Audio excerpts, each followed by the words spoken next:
몇 주 써봤는데 효과가 없는 것 같아 하시는 분도 계시거든요. 기기가 작동한다고 해서 피부에 들어가는 게 아니고요. 중요한 것은 초음파의 전달 조건이거든요. 보통 한 3가지 정도의 실수를 하시거든요.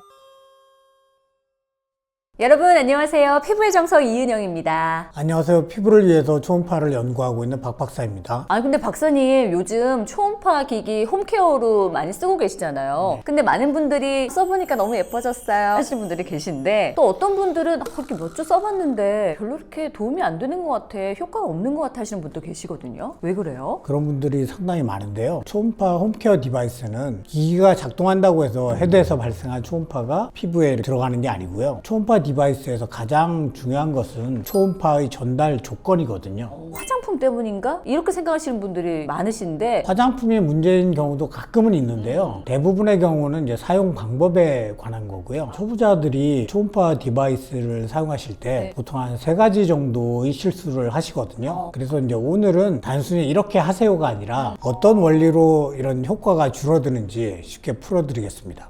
좋아요. 초음파 디바이스 기기 사용할 때 가장 많이 저지르는 실수 어떤 걸까요? 첫 번째 실수는 젤의 양입니다. 초음파는 공기를 통해서는 잘 전달이 되지 않거든요. 그래서 초음파 헤드와 피부 사이에는 항상 액체나 젤을 사용하게 되는데요. 젤을 바르기는 하는데 그 양이 충분하지 않은 경우가 많습니다. 저 같은 경우도 좋은 앰플 쓰면 비싸니까 좀 아깝잖아요. 그래서 뭐 약간 촉촉한 정도? 이 정도로 쓰고 있는데 이 정도로는 충분하지 않다는 뜻이죠. 그렇죠. 이 실수가 초보자들이 효과를 못 느끼는 가장 흔한 이유 중 하나인데요. 초음파 기기에서 이 젤은 미끄러지라고 바르는 게 아니고요. 에너지를 피부 안으로 전달해주는 일종의 통로 같은 역할을 한다고 생각하시면 됩니다. 음향 임피던스라는 게 있는데요. 앞전 세라믹에서 발생한 초음파가 피부로 잘 전달이 되려면 음향 임피던스가 비슷해야 전달이 잘 되거든요. 그런데 공기는 음향 임피던스가 굉장히 낮아요. 그래서 초음파가 공기를 만나게 되면 대부분 다 반사돼 버리거든요. 그래서 피부와 음향 임피던스가 비슷한 젤을 발라주는 거죠. 그래서 소리도 나고 진동도 느껴지는 것 같은데, 젤의 양이 충분하지 않으면 공기에서 반사돼 가지고 대부분의 초음파가 피부에 전달되지 못하고 사라지는 거죠. 그냥 이렇게 삑삑 소리도 나고 하니까 미끌리듯이 바르긴 했는데, 생각해보니까 우리 초음파 검사 막 이런 거 하면 굉장히 많이 바르잖아요. 과하게 바르는데 싶을 정도잖아요. 그렇게 해야지 공기가 중간에 들어가지 않게 되는 거네요. 몇 달 동안 썼는데 변화가 없다고 하시는 분들이 상당수가 이 케이스고요. 실제로 뷰티 유튜버 분들도 기기를 잘못 사용하시는 경우가 가끔 있더라고요. 그러니까 양을 너무 조금 쓰시는구나. 예. 이거 제대로 아셔야 됩니다. 정확하게 오늘 그 기준을 우리 박사님이 알려주실 거예요. 어느 정도가 과연 충분한 젤일까? 기준은 간단합니다. 헤드가 이렇게 잘 미끄러진다 정도가 아니라 헤드와 피부 사이에 전혀 공기가 느껴지지 않을 정도라야 합니다. 기기를 움직일 때 피부 위를 이렇게 스치는 느낌이 아니라 젤 위에 헤드가 묵직하게 이렇게 얹혀있는 느낌이 나야 되는 거죠. 진짜 듬뿍 발라야 되는 거예요? 막 흐를 정도로? 뭐 그 정도는 아니지만 그래서 보통 유분기가 많은 젤 같은 경우는 음향 임피던스가 피부보다 높기 때문에 초음파 전달이 어려울 수가 있고요. 그리고 젤이 굉장히 점도가 높은 경우에는 젤을 얼굴에 바르는 과정에서 젤 사이에 공기가 들어갈 수 있거든요. 그래서 젤은 대부분 수분으로 이루어진 수분젤을 사용하시는 게 좋습니다. 저는 쿼드세라 쓰고 있으니까 그게 보면 헤드가 동그랗잖아요. 그 헤드에 어느 정도 듬뿍 올라가는 정도. 그냥 생각이 싫으시면 포에르츠 젤을 사용하시면 됩니다.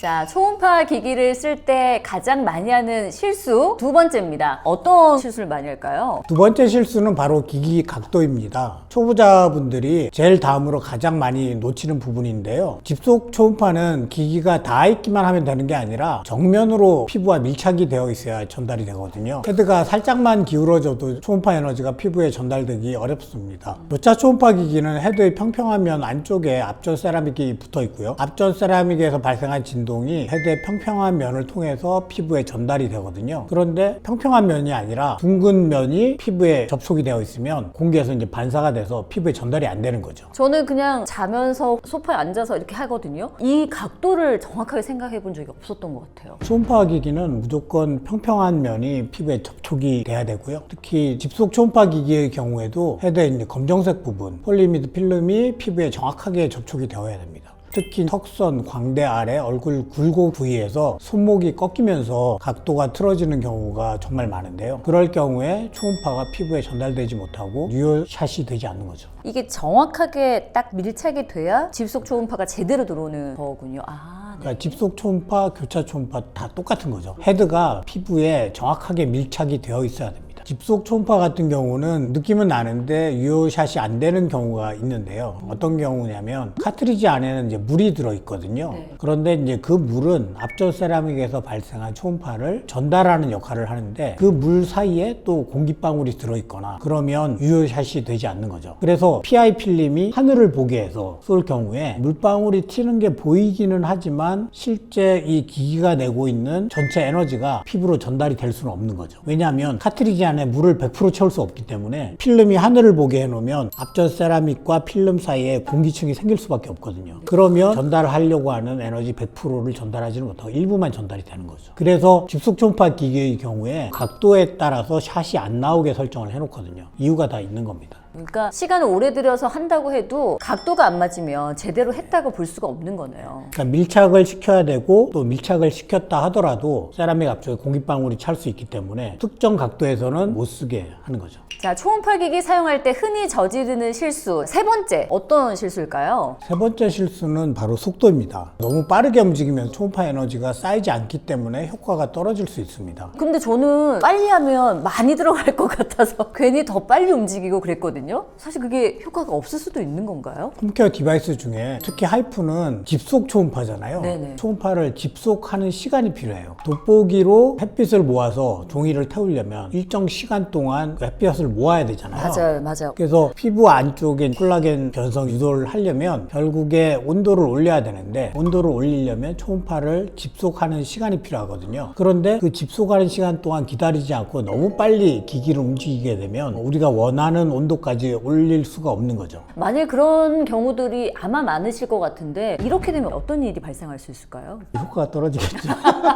초음파를 집속해서 이제 열을 만드는 거잖아요. 너무 빨리 움직이게 되면 열이 형성되기도 전에 헤드가 지나가니까 콜라겐의 변성 반응이 시작되기도 전에 이제 끝나는 거죠. 그래서 피부는 아무 일도 없었다고 인식을 하는 거죠. 즉 시간은 썼는데 효과는 거의 없는 상태가 되는 거죠. 따끔하지도 않지만 변화도 없는 거네요. 그러니까 약간의 온찜질 정도. 그럼 오래 정도 머문다는 게 어느 정도까지 머물러야지? 커드세라 펄샷을 예를 들면 초음파가 집속되면 따끔따끔하는 느낌이 나잖아요. 네네. 특히 이제 베이직 모드는 1초에 3번, 스피드 모드는 1초에 5번인데 그 따끔따끔한 느낌을 느끼시면서 천천히 이렇게 움직여 주시면 되는 거죠. 적당한 속도라는 게 있는 거군요. 실제로 초음파를 집속하는데 기기를 움직이게 되면 집속이 정확하게 안 되기 때문에 따끔한 느낌이 전혀 없거든요. 네네네. 그래서 충분히 그 느낌을 느끼시면서 서서히 움직여 주셔야 됩니다. 문지르는 느낌이라기보다는 머무르면서 이동한다 이런 느낌? 예, 특히 토닝 카트리지는 조금 빠르게 움직여 주셔도 되는데 커밍 카트리지는 리프팅을 위한 거기 때문에 충분히 콜라겐이 변성될 수 있는 한 60도 이상의 온도가 올라가야 되거든요. 그래서 퍼밍 카트리지는 충분히 그 속도를 줄여서 따끔함을 느끼면서 이렇게 해주시면 됩니다.